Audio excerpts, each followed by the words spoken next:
It's not a mystery box, guys. These are guns built by this guy. Let's have a look.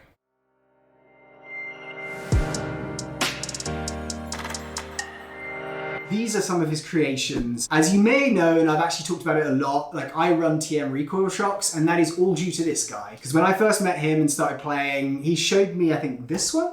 I think so. And I was like, that is so cool. And so we talked about building mine, but always an incredibly talented tech and also a very good player. So when I was thinking and we were sitting down just doing a mystery box, we were like, there is so much knowledge actually we could put in this video, which is valuable to people. So yeah, a little bit about myself. I've been teching airsoft guns since 2010. I've specialized in version 2 gearboxes since I've always had M4 scars and stuff like that. When TM came out with the Recoil Shock, when I finally got one, it's a little bit different, but still similar. And so now I've gotten into teching Recoil Shocks, which not a lot of people know how to do. 2016 is when I got this, and it's been running good ever since. There are ups and downs of having the TM Recoil Shock. It's like the most sought after gun right now. It just has features that not many airsoft guns or brands offer. I think the closest is KWA. Yeah, like the Ronins or whatever have something similar. When I was looking at it, like I like running a gas blowback pistol as my secondary because the recoil's cool. Most AEGs don't have any recoil, so you pull the trigger and the BBs come out, which is awesome. But if you're running a gas blowback like rifle, you get 30 rounds, the mags weigh a ton, they cost a ton, and it's good for realism, but actually in gameplay. Yeah. So I feel like this is that middle ground, get some recoil, and I also get the AEG performance. Yeah, exactly. Yeah, so these are basically the Ferraris of airsoft, and that's both a good and a bad thing because they have a lot of features and it's nice, but when they break or when you need parts for them, it's very expensive. Most of the time you have to get them from overseas. So that's kind of one thing you have to be conscious about when getting yourself a Recoil Shock. And when you do get them working, they're a lot of fun. Pretty much no other player on the field like has something that will recoil and stop on empty, which is where when your magazine is empty, the gun will stop firing and you have to hit the bolt catch or bolt release, and then your gun will start shooting again. And that is the coolest feature about this gun, almost more than the recoil to me. I mean, the clanking of the charging handle is cool, but especially if you're into the training aspect, bolt on, stop on empty is a really cool feature. Yeah, you probably have had this situation, you dry fire, you know what I mean? Like you literally are like, oh wait, am I dry firing? And you have to fire it a few times to be like, oh wait, yes I am. So it's like, for me, it is tactically wise, it is an advantage for sure. Yeah. If you do want to get a Recoil Shock, now is probably the best time because a lot of US retailers now carry parts for it. Like E-Bike now carries parts for the Recoil Shock. Brill Armory is another great place I get parts for this, but back in 2016, it was very, very hard to source parts for these, but now Gate Titan makes electronic triggers for these, which is the most important upgrade. So that way you could feather it. If you don't have an electronic trigger, you're going to get gearbox lockup when you try and semi-auto really fast. So now is like the easiest time to like actually upgrade these guns. The one thing with TM is maybe you guys are aware, they fire low FPS. Yeah, so in Japan, the legal limit is 300. Anything that shoots over 300 FPS in Japan is considered a firearm. So that's why all airsoft guns shoot under 350 FPS. That's good knowledge there, guys. I remember because I know you guys watch Negative Airsoft channel probably, if not watch it, but he's got quite an interesting opinion on it, isn't he? Because he's such a TM fan that he's like, oh, it's all perfect inside, so you should never play with it. However, he plays in the UK and the FPS limit there is 350. So it's not that bigger, like drastic, insane difference there. Whereas here, when you're playing with guys with 400 who have that much more range. The gun comes with plastic bushings.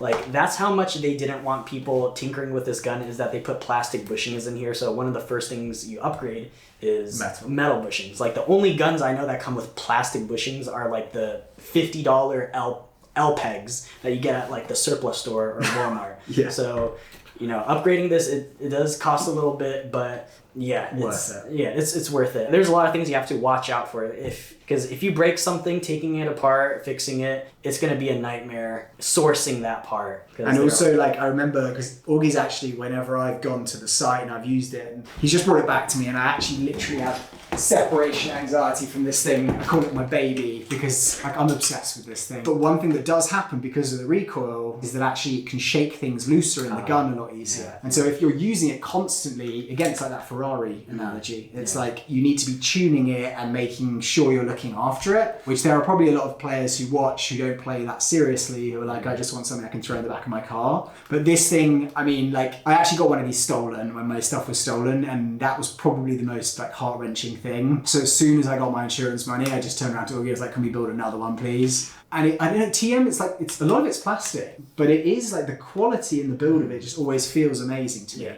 Like, this is my issue, guys, is that I think I'm very spoiled with what I get, and I get these mystery boxes, but when it comes to actually playing on the game day, I basically only use this and actually my new Scar that he's built me, because I don't enjoy playing with the other stuff as much. I mean, once you've played with a fully built gun that has all these features, like, you really don't want to play with the Lancer Tactical. You really don't want to play with like anything other than a Recoil Shock. I suppose people like HPA because of the performance of it, but you don't get the recoil.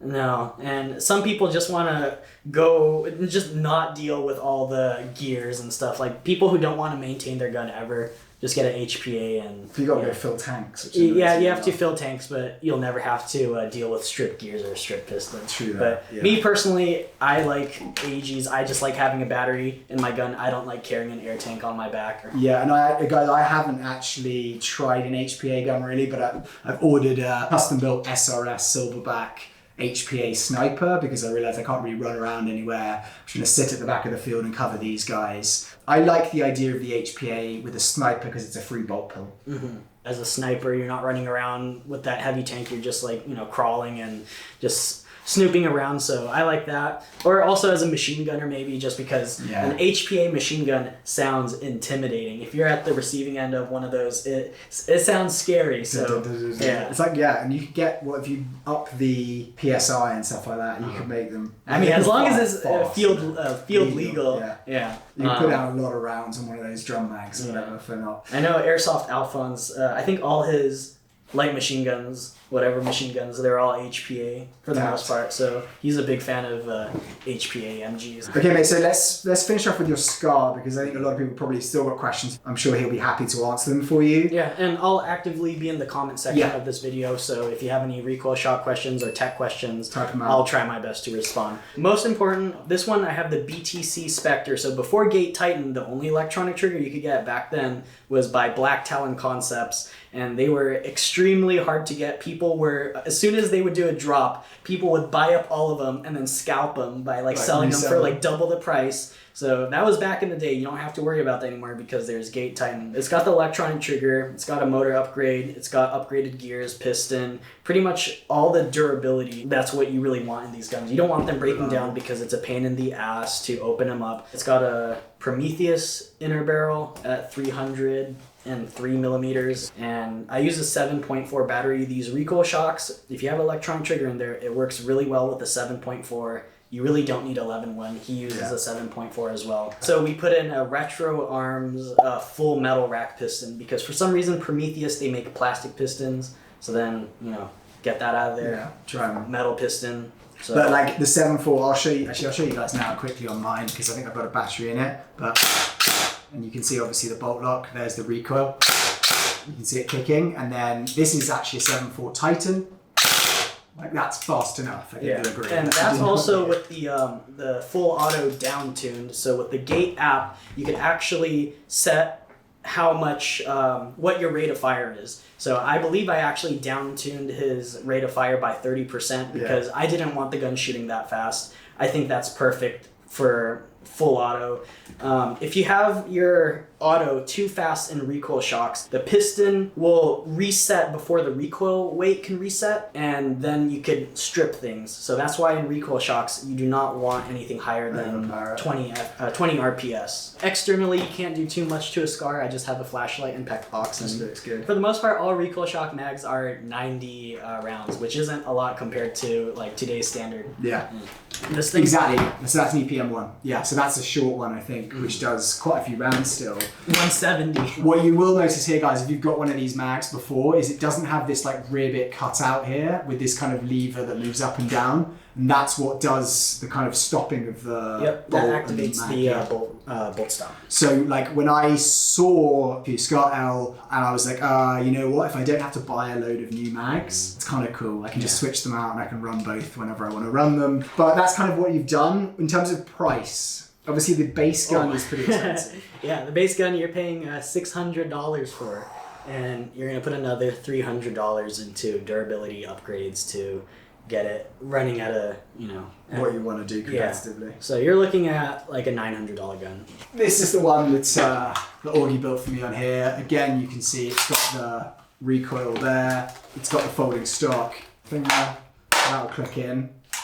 For me, I just preferred it just because of the magwell, but these are a lot more sought after, I'd say. Yeah, I mean, everyone likes the Scar Heavy. It's like in all the video games, so, Other thing you can do as well is the recoil hammer can switch sides. You can replace or interchange the charging handle from left to right. Okay, so let's actually, guys, I think this video is going to go on for a long time. So let's just discuss your primaries and your secondary weapons in this. So this is your backup. Presumably. These kind of fight for first place. Surprisingly, this is not a Recoil Shock. This is a Double Eagle Calico Jack. So when you hear Double Eagle, you think like really cheap and shitty, but Double Eagle has actually stepped up their game immensely. So it comes stock with an incredible electronic trigger that you could even program to do binary, which is you press the trigger, it shoots, you release it, it shoots. So your basic which is illegal at most airsoft fields, but it comes with an electronic trigger that you could actually program binary, which is insane. But I feel like there's a lot of speedsoft sites where they don't allow full auto, and some people have got the binary triggers in them, and it like I've seen some videos, you guys have probably seen them as well, where people are like, full auto is not allowed, and then the guy's like, it's not full auto, and he goes and then he puts it on full auto. Full auto sounds different. And so like that binary trigger can kind of give you full auto in a way without it having can. full auto. I've never used binary, and I don't think I ever It's not will. realistic. Yeah. I mean, actually, they do make binary triggers for real ARs. Really? I'm not sure if it's legal though, but Definitely not in the US and probably most states. I don't know them. yeah. Or if you're watching elsewhere around the world, I doubt that they're going to be legal wherever you are. Like, this is the best building platform. So it comes with the electronic trigger, it comes with the metal body, it comes with the charging handle, the bolt, stop, and you press the button, and... So it's got I just did it the opposite way. If you're gonna do a build, I believe the Calico Jack is the best building, like on the budget side. Yeah. But still, quality-wise, like this gun has not let me down. And I just put all my accessories from my previous gun onto this one. No compatibility issues whatsoever. I think at least 5 people on the team all have Calico Jacks in this same exact configuration. EMG crane stock in the back, bless you. All right, George? Oh, you like this one, do you? EMG crane stock that holds the Titan 11 ones. We have a replica EOTech flip-to-side magnifier. Copied in. Yep. And these are actually really nice for being replicas. They're very crisp, and the eye relief is very forgiving. You don't have to put your eyeball right up to the thing. You can have your eye like somewhere around here. And it gives you the option of red dot straight to zoom when you just flick it in. Mm-hmm. I like that a lot. I've got a real EOTech EXPS 3-2. I've had this for like 7 years, and it's really nice. If you are a optic dependent player, like you have to look down some sort of optic, going real is more expensive. It's more expensive.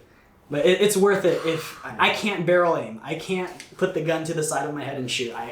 It's hard for me to do that. So weirdly, like when he used to say that to me, I'm like, I understand that, but like I just watch the BBCs where it goes and adjusts. That's because I was using this one, which is a fake EOTech, and it's fine. Like you can bring it up and you can kind of see it, but like trying to get it in your vision is really tough. I'm running a real EOTech now on that Scar, which I'll change out into my baby eventually. I have to say the difference, even though if you see a picture online, you see a little video, the difference is so dramatic. Internally, I just did durability. I did change the gear ratio from standard to 13:1, so that gives you a better trigger response and better better full auto rate. But really all I did internally was change out the motor and the gears. Piston, after I wore it out, after a couple 100,000 shots, actually no, not maybe like 20,000 shots, I replaced the piston. But your standard typical like replacing parts for durability's sake. But performance wise, just really the gears and motor, that's all I really did. No barrel change? Oh yeah, I do change out the barrel for every stock gun. First thing you want to do, precision inner barrel. 6.01? Yeah, I think so. 6.01. It really makes a difference, accuracy and FPS wise. So that's one of the first things. Flat hopped it, extra 5 to 10 feet range when you flat hop. So that's one of my favorite modifications. What do you run weight wise in both of these? The same? Threes and 3.2s. When they have 3.2s available, always go for 3.2s. If you play outside, always go for 3.2s. That gives you a lot more range and accuracy. Heavier BB retains its velocity at further distances, so it looks like it's traveling slower. I mean, it is traveling slower, but at farther distances it would still be traveling faster than if compared to a 2.5, which is why with a heavier BB you get more distance. And you're saying outside because it's less affected by wind and those external factors and as well. You don't want to use expensive ammo indoors when you're just shooting someone like 10-20 feet away. So plus with a 3.2 you'd have to run some, like the FPS would be like 100 or something. 400 FPS for 3.2s. Yeah. Really, if anything less than that, it's not that effective. Okay. Difference in cost between the Scar build Recoil Shock and the Calico Jack. If we're just talking about performance or just parts, base gun is $200 and then upgrade parts $150. So you could get a really good performing gun with the Calico Jack for like maybe $350, $400,